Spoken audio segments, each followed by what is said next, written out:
So welcome everybody to the CPD Junkie podcast, where we dive into the CPD journeys of very successful dentists. I mean, what better way to learn than to follow those who have already done it before?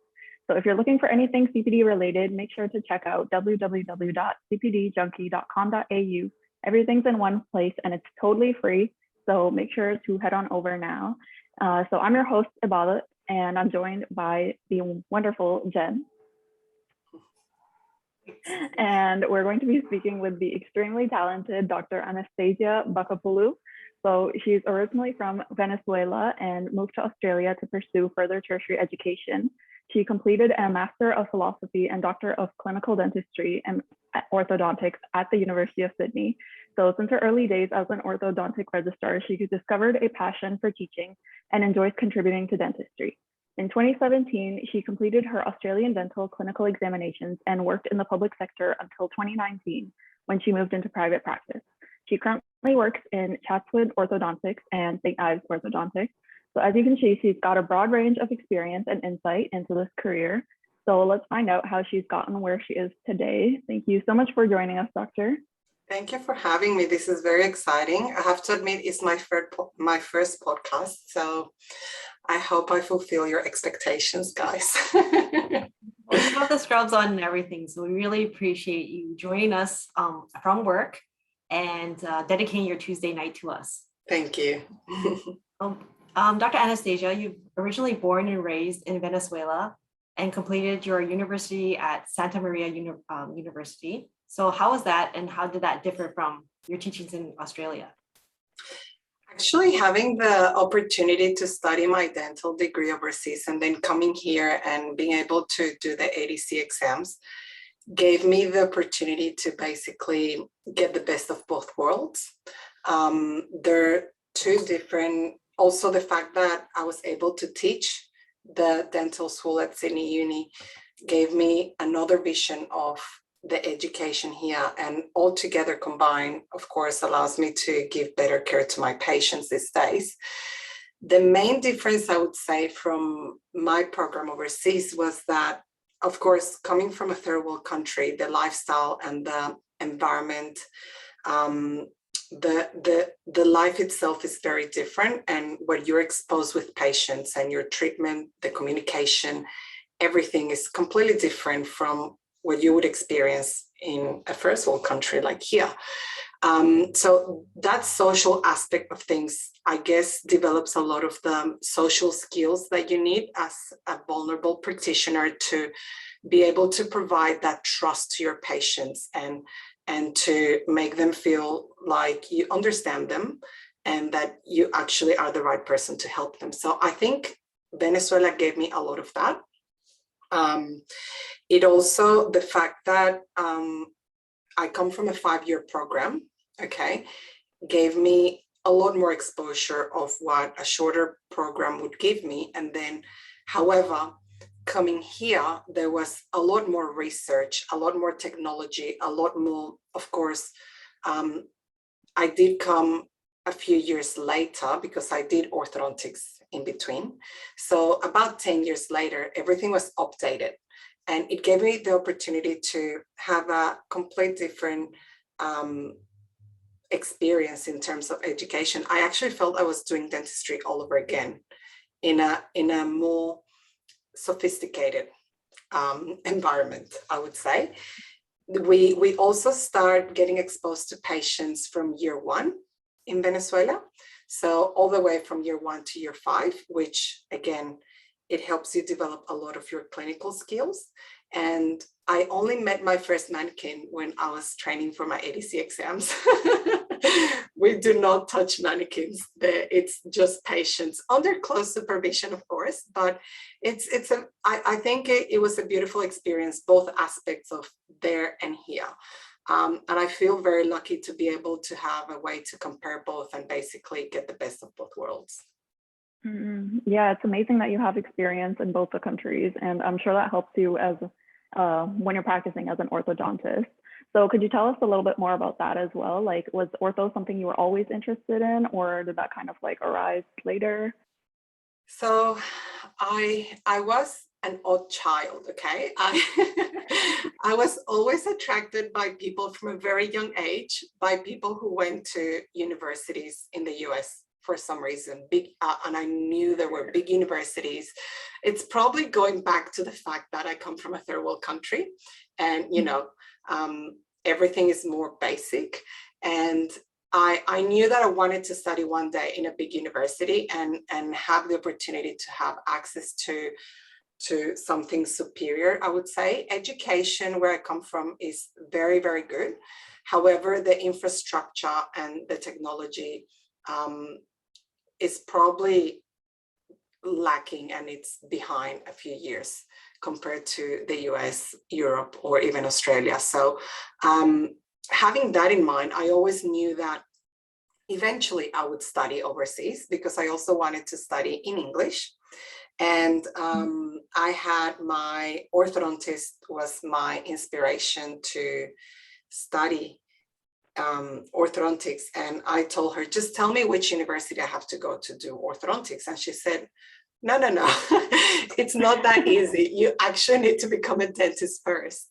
You need to be able to, finish your dental program. And then you have to be accepted in a very competitive program, because the orthodontic programs are very small. The good ones, they're very small, they're very competitive, and, you'll have to work very hard to get this. So I guess she shouldn't have challenged me, because then I said, you know what, I can do this and I'm going to do it. So I studied general dentistry, knowing that all I wanted to be was an orthodontist. And I of course learned a lot from all the different aspects of dentistry, but I did notice that I would tend to perform better in the areas that were related to, pediatrics, growth modification, orthodontics itself. My tracings and my cephalometrics were always, the tutors at uni would say, oh my God, you're so good. It's so easy for you. And I would say, I just really, really like it. And I was so bad at prosthodontics, for example, or it would be really, really hard for me to do endo. I only did it because, if I'm going to do something, I want to do it properly, but it wasn't easy for me. I had to invest a lot of energy to do it, whilst the other aspects were really easy. So I always knew I wanted to do orthodontics, and every decision I made and every conference I joined, it was having that in mind. So I guess that helped me when I was preparing my CV to apply for universities as well. So you were naturally good at orthodontics. So that was something that you were naturally and went and developed. And did you find that that's what your CPD journey was based on? So you took orthodontist classes or anything that stood out during that time?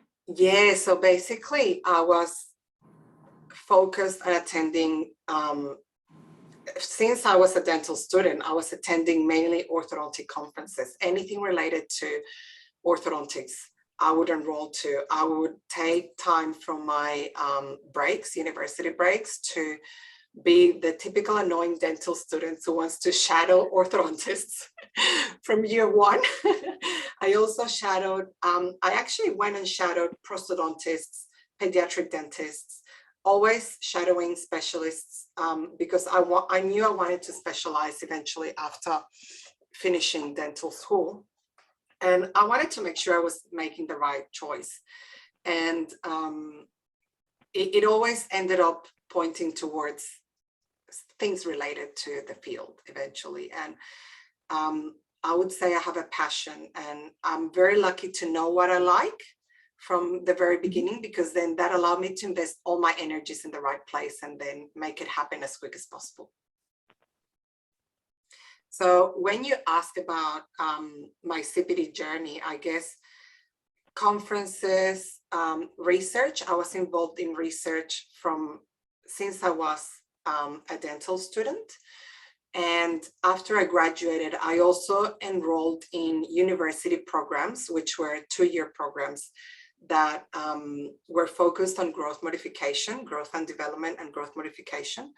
And they were very comprehensive programs that even you had to publish and you had to also write a thesis at the end of it. So I was pretty obsessed with the whole idea, and I did longer courses rather than short courses, because to me it was very important to get to know the people that were going to be eventually my mentors, and those programs allow me to do that. Of course, I did attend short conferences as well and lectures, but I found the most benefit from the long ones and the comprehensive ones, I guess.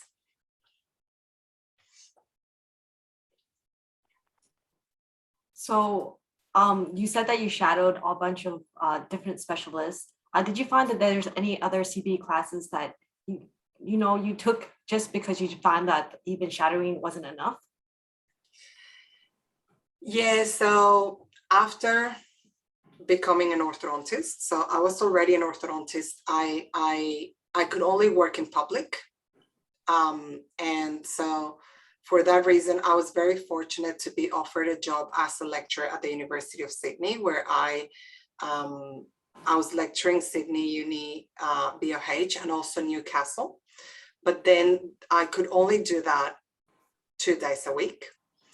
And then the rest of the time I was focused on my ADC exams. And during that time that I was attending the university for teaching, I met the person that I work with now, Dr. Noor Taraf. And he asked me, how is this ADC journey going for you? And I said, it's actually pretty amazing. I'm learning a lot. And he just kept looking at me like, no, you can be honest with me. And I said, no, it's perfect. I love it. It's allowed me to learn a lot of things. I just feel that I would also like to invest time, learning lingual and temporary anchorage devices, because those are rapidly evolving fields that I was exposed at uni in the orthodontic program. However, it evolves so quickly, and it's almost a subspecialty within the specialty. So we get exposed, but we don't do enough. So those were the 2 aspects that I was curious about, and I wanted to know whether that was something I wanted to pursue further. And, he said, you know that I do a lot of lingual, and you're welcome in my practice anytime. So I said, oh, okay. Yeah, I would take that offer. And I don't know if he regrets that these days, but I didn't stop going to his practice. I basically shadowed him a lot, and then he guided me towards all the courses of lingual and TATs that I could do. And that's basically what I was lacking that I ended up doing. And it was, again, based on reading papers monthly with all the publications that come through. Because I was associated with the university, I had access to the amazing library of the University of Sydney that has access to all the universities, most of the universities worldwide. So I had that opportunity to educate myself as well. I was also engaged in research, and I was lecturing here and there. So a combination of all these things, I guess, guided me to the right conferences and the right courses. And the long course at the University of Sydney is not something that I did myself, because I had already done the program, of course, but I had the opportunity to teach there. And I found that a lot of the general dentists who attended the long course found it extremely helpful, because some of them, they were not sure if they wanted to do orthodontics altogether. So that helped them realize whether this is something that they're passionate about, and whether they want to pursue further orthodontic training by doing the postgraduate degree. And I guess that's one of the courses that I could recommend people doing, if that's where the question goes. And I guess anything that grabs your attention. For example, I was very interested in airway as well, but then I'm very fortunate to be part of the program at Sydney Uni, where we have Professor Ali, who's a giant in the field, and I got everything I needed from him. So I guess it's very different when you talk to someone who comes from a postgraduate program, because the access to education and resources are slightly different to a general dentist, I guess. But there's also, for example, the Australian Society of Orthodontics. They do a big conference every 2 years, which has the option for general dentists to attend. And then they do bring very prominent people in different areas of orthodontics. So I guess that's also a good platform to go and mingle with people that could perhaps be the people that you will shadow or that you could ask questions to, and then also get to know postgrads and orthodontists that could tell them the experience about, you know, the orthodontic journey, if that's something that they want to pursue any further. Yeah, it's great that you had like an end goal in mind and everything you did was like contributing to that. So are there any CPDs that you're looking forward to taking soon? Well, with COVID now, it's very hard to plan. However, I'm very keen. We have a few conferences lined up, again, with the Lingual Society of Orthodontics, and I'm part of the committee, so we're actually preparing and getting ready. Hopefully we can, you know, have a face-to-face meeting soon. It's meant to be in Melbourne, and the date keeps changing. At this stage, it will be next year. So I'm really looking forward to that, because, you know, we get to invite speakers from all over the world, and this meeting, for example, the lingual meeting is, it's a very small meeting, and you get the opportunity to speak to the speakers and the lecturers as you go in and out the lectures. You end up learning more in the hallways than in the lecture room, because then you get to have a one-to-one conversation. So I'm really looking forward to that. We're also planning a few lectures ourselves with Dr. Noor Taraf in the practice. This St. Ives practice is, it's a baby from COVID. It was born during COVID, so we're trying to promote the practice, and we're looking forward to offering a lot of CPD courses and offering access to education to general dentists as well. So those are the two big things, the two big projects that I'm really looking forward to. And then my favorite conference is the American conference, the American Society of Orthodontists. They actually host one of the biggest conferences worldwide, and they have something like 5 simultaneous rooms running with different speakers for a period of 3 days, and it's absolutely mind-blowing to go there and just listen to all the fascinating, you know, research and all the new things that are coming out from different corners of the world that you wouldn't have access to unless you actually go and see these universities and these departments. And of course, what better place than going to a conference where all these people are together. So I'm really looking forward to be able to go to the US. Also, the European meeting is actually really good. But I get distracted when I go to Europe. I get tempted and party too much, and I do have a lot of friends there, so it does become more educational if I go to the US. Europeans tend to party pretty hard. So you mentioned all these conferences and the lovely US conference. Is this how you keep up to date with orthodontic technology? And which one do you recommend, our tool or software that you recommend for us today? So the conferences is and the reading the research coming out from the different prominent journals. That's my way of keeping up with technology. But also, I'm very lucky to work with Dr. Noor Taraf. He's a speaker himself, and he's very technology driven as well. So I like describing him in an informal way, like a child who buys all these different toys. And by saying toys for him will be technology. Any technology that comes out that, you know, is appealing and is proven to work and make things efficient, he will get it. And thanks to him, I forced myself to basically learn how to use all these softwares and all the technologies, and it allows us to provide better treatments to our patients and also be able to build up our cases and create a better communication channel both with the patient and the referring dentist. So having said that, my favorite tool will be, I guess, a combination of things. So intraoral scanners have changed our lives significantly in orthodontics. We started off by using impressions in the program, and I know there's people who have very poor experiences with impressions. I don't know if it's because I was engaged with BOH program, but where we took a lot of impressions, but also where I come from in Venezuela, we also did that a lot. And I guess it wasn't a problem for me. However, it's tedious, and you realize you become a lot more efficient and a lot more fancy for your patients when you use an intraoral scanner. So that's actually one of my favorite tools that we can use these days. It allows me to delegate a lot of the work to our team as well, and gives me time to focus on treatment planning the cases, dedicating more time to the patient, and being available, basically.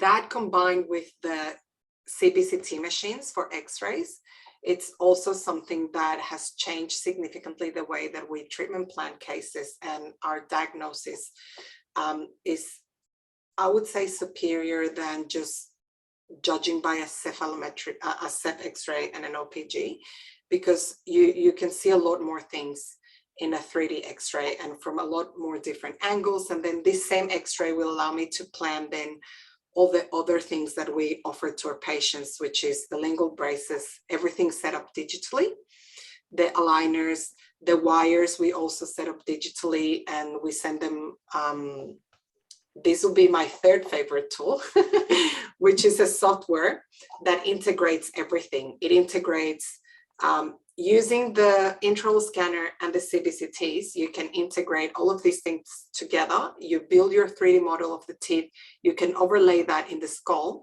and then you can do what we call indirect bondings for patients.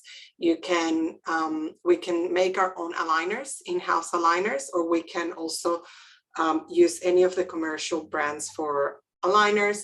We can actually request for wires to be bent by a robot, and this happens overseas, of course.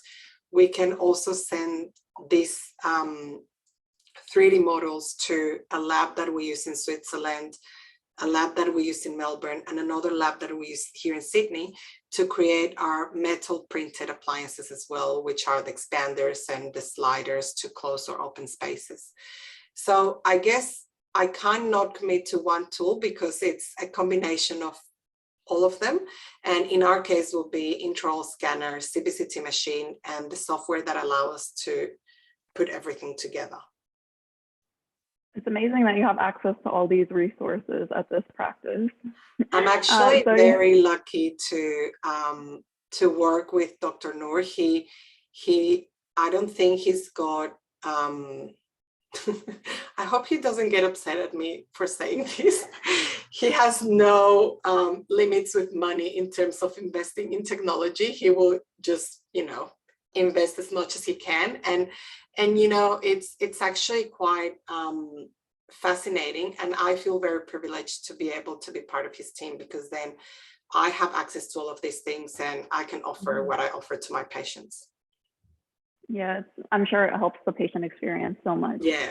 So you started in public practice and then you moved to private. Could you tell us more about that transition and what you found most challenging? Of course. So the main thing would be the fact that in private practice, the volume of patients is a lot more and the pace is a lot faster. So that was the hardest thing for me. We do have allocated big slots of time in public for patients, whilst in what did I just say? For patients in public, whilst in private, you actually run simultaneous rooms with a highly trained team of hygienists and DAs that basically make your life easier, and they run the whole practice for you. So I think that was one of the main things that I had to adjust to when I came out from the hospital. I was in a very comfortable environment where, you know, I had all the specialists I needed under the same roof. And that was amazing, because you can just go jump in the elevator and you just knock the doors and people will always have time for you. And, you know, I do encourage students to stay at uni if they want to, or in public, if they can, for at least a year or two, because it's a completely different experience to be a student and to then be graduated and you know, be a clinician with clinical judgment, and then you start developing your philosophy, and you start developing what works in your hands and what you feel comfortable offering your patients, and you start understanding your strengths and your weaknesses. And the best place to do that, I would say, a protected space would be the hospital. Yeah. And then, which is the public system. Of course, you need to be lucky to be under the mentorship of a team. And then I feel very privileged because I came out from that protected environment to another protected environment where I was with Dr. Noor, who he likes teaching. I can bother him at any time, whether he likes it or not, I still do it. And because we're under the same, you know, practice, we share patients.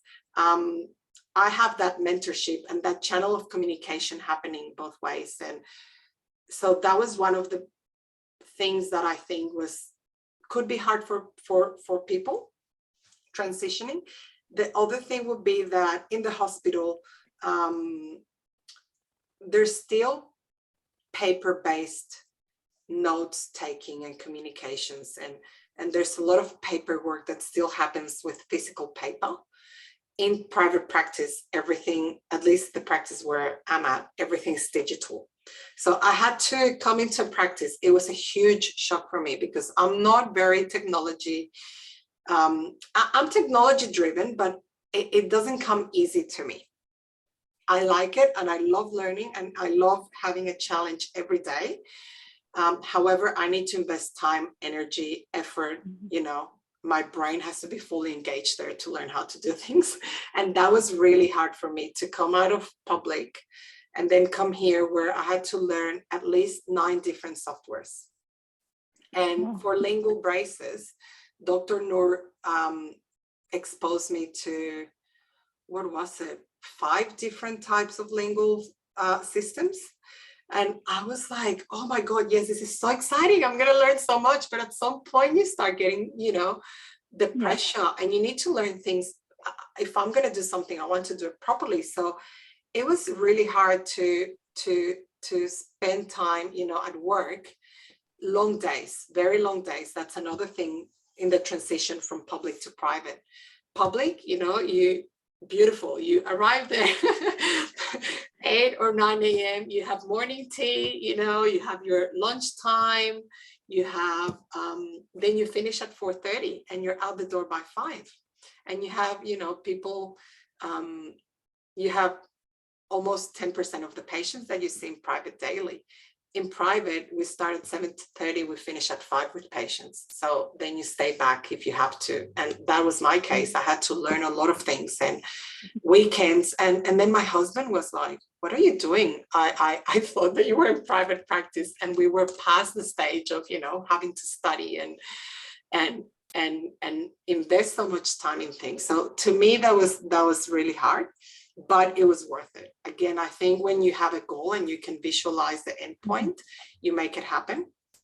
So I guess my message to students in regards to this question and to recent graduates would be, you need to make sure you know what you like. And once you find your true passion, you'll make it happen, and you'll always look for the best.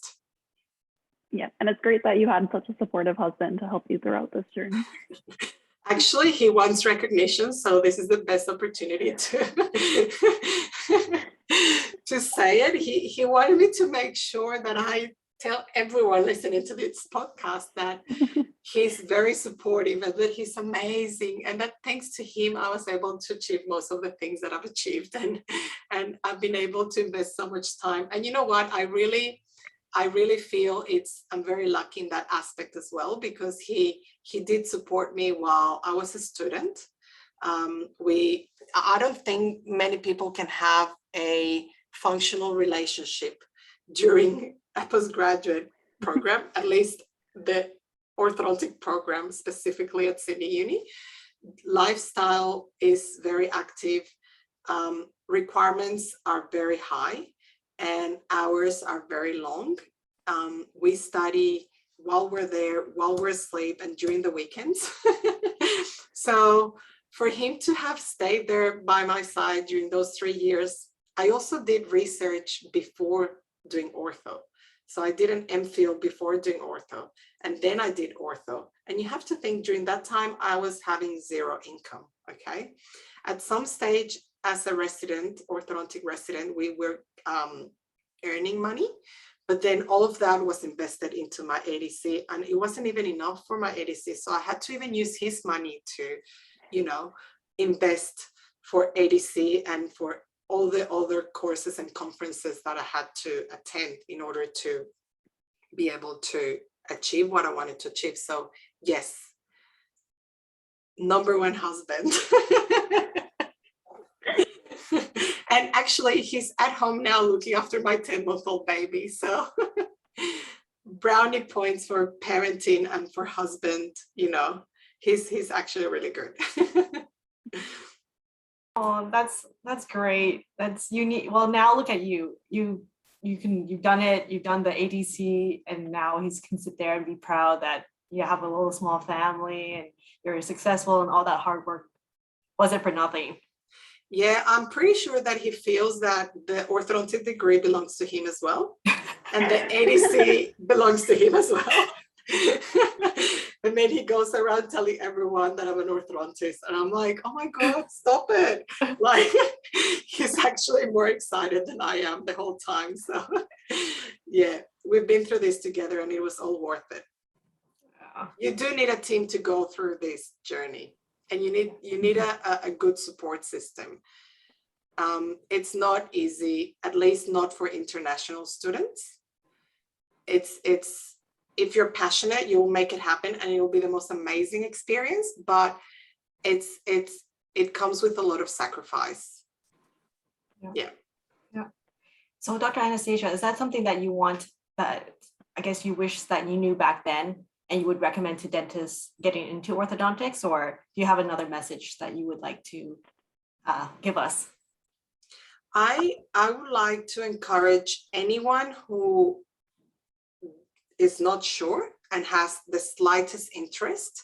I would encourage them to investigate and find a way to get involved with someone who can perhaps provide them with an experience of what it is like to be an orthodontist, and get to know their journey as well, because my journey is very particular because of my circumstances. However, and it was a bit more complex because I also had to do the ADC exams.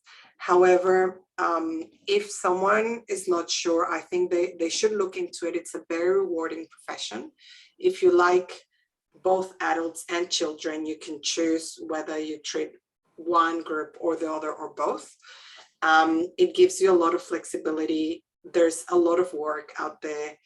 I guess a large percentage of the population will need orthodontics, so you will be busy.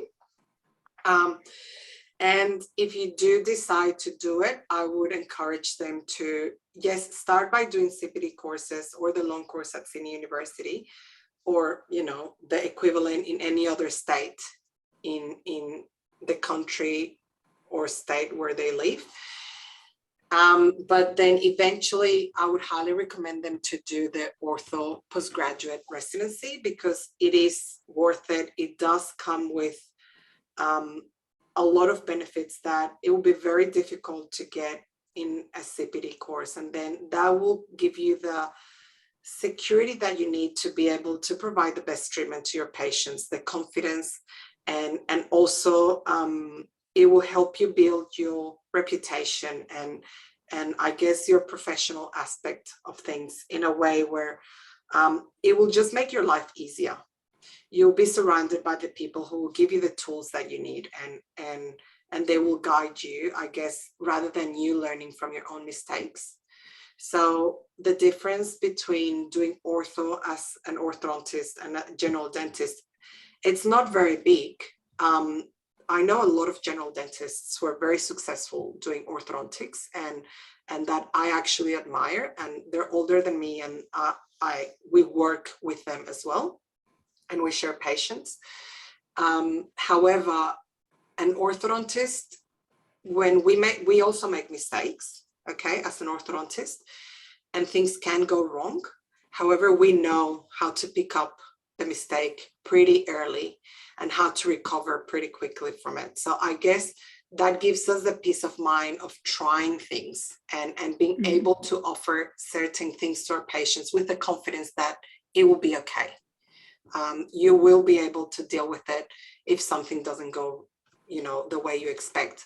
And the best example would be when you see patients at a very young age, having the basics in knowledge of growth modification, for example, gives you the opportunity to provide early treatment. And a lot of the times you can save surgery procedures to patients, and you can guide their growth, and you can intercept problems in a way that it will be very hard for a general dentist to do as early, because it's very hard to be able to predict these things unless you have this comprehensive understanding of growth and development. And it does take us the 3 years of the program to be able to go through all the literature and all the evidence behind all these treatments that we offer and that we provide to patients, that it's not a cookbook. It's basically targeted to each particular patient. It's very individual, and the only way for you to be able to provide superior treatment would be to have superior education. But by saying this, I don't want to minimize anyone, because then there's a lot of people, because we have access to education here in Australia very easily, there's a lot of people who can actually self-educate themselves and commit to learning things really well before providing it to their patients. It's just going to be a lot more difficult, and it will probably take longer, the learning curve, if you try to do it on your own, rather than if you try to go into a program where you're bombarded by different philosophies, different, scientific evidence. And then with all this information that you have, you get to decide what works for you and what your philosophy will be. For example, Professor Ali, who's the head of department at Sydney Uni, before he came to Sydney Uni as a professor, he had been in another 5 universities before coming here. So he brought his knowledge from the universities that he's been in Europe and in the US to Australia. And then he combined the good aspects of all of these universities to develop his own philosophy. And he got exposed his students throughout all these years to all of this exposure that he had. So then I don't have to go looking for that. I've got a person there who's my mentor, and he's providing me with all these things for me. And it's just fascinating, the amount and the quality and the I would say the quality of information and education that you can get. It's quite beneficial, and it's worth every penny and every minute of your life. No, that's great. That's exactly, there's so much social media out there, and all you have to do is really look for it. We have YouTube and we have Instagram. So thank you so much, Dr. Anastasia, for joining us today. We really appreciate it, and we've learned a lot. Please tell everyone where to contact you and where they can find you on Instagram, or not Instagram, but social media, sorry. Well, this is something that I need to work on. I need to work on my social media, but the practice does have social media. So we have Facebook and we have Instagram. So in Instagram, you can find us under Your Local Orthodontist. You can also find us under Chatswood Orthodontist. And if you go into either Chatswood Orthodontics or St. Ives Orthodontics, we also have emails, we have our phone numbers, and we do reply to any request. Anyone is welcome to our practices at any time. We're actually very passionate with teaching, both Dr. Noor Taraf and myself, and we enjoy having people over and showing them the possibilities and also sharing our cases and our knowledge with them. So we would love to have people here and get them to see what we do, and also if they need help with the ADCs or applying for a postgraduate program, you can also reach us through, I guess, my personal email will be very hard to give it to you because you'll have to know how to spell my last name. But yeah, if you contact us through the practice, I will get in touch with you guys, and we'll be more than happy to develop a relationship with you in whichever aspect you may need. Well, thank you. And So thank you so much for having me. I think it's an honor for me to be able to use this platform to help you guys, but knowing how we can help also helps us become better teaching professionals and better clinicians and I guess better dentists altogether for the field. Yeah. On behalf of CPD Junkie, we'd like to thank you again for listening. And if you haven't already done so, please subscribe to cbdjunkie.com.au and get free access to the full features of the site, including monthly alert emails featuring upcoming classes, access to the Job Hub, and more recently, Dr. Clarence Tam's aesthetic cheat sheet and full anterior buildups, which is free to download for all subscribers. So make sure you sign up to cbdjunkie.com.au and get your copy today. Thanks again for listening, and I hope you enjoy the rest of your night.